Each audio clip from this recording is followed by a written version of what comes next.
आपण देखुछंती सचेतन न्यूज, जागृत हेबे जनता। निआरा ढंगरे विवाह कले युव सरपंच। आजिकाली बाहाघर कहले माछ मांस आमिष खाद्य सह मद्यपान सांगकू डीजे बाजा सह सांगसाथी डांस दांड दुलुकई बर रसणी आसी थाए। किंतु एही परिवेश ठारू दूरे निआरा ढंगरे विवाह करिसेंती युव सरपंच। गंजाम जिला बेगुनियापड़ा ब्लॉक अंतर्गत बुरुझरी पंचायत सरपंच विनोद कुमार नायक एक निआरा ढंगरे विवाह करिसेंती। बंधु मानक पई बिना पियाज रसुण सांगकू शुद्ध निरामिष भोजन व्यवस्था भी करा जायथिला।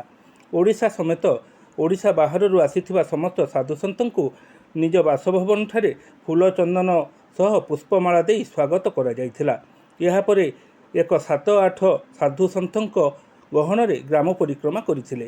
ଏହି ସମୟରେ ପୁରୀ ବେଦଜ୍ଞଙ୍କ ବେଦଧ୍ୱନି ସହ ସଂକୀର୍ତ୍ତନ ମଣ୍ଡଳୀର ତାଳେ ତାଳେ ଗ୍ରାମ ପରିକ୍ରମା କରିଥିଲେ।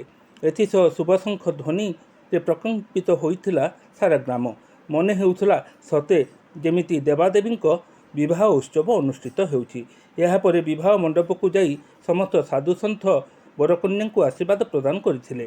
ଏହିପରି ବିବାହ ଉତ୍ସବ ଏହି ଅଞ୍ଚଳରେ ଏକ ଚର୍ଚ୍ଚାର ବିଷୟ ପାଲଟିଥିଲା। ସମସ୍ତ ଅଞ୍ଚଳବାସୀ ସରପଞ୍ଚଙ୍କ ଏଭଳି ପ୍ରୟାସକୁ ଧନ୍ୟବାଦ ଦେଇଥିଲେ।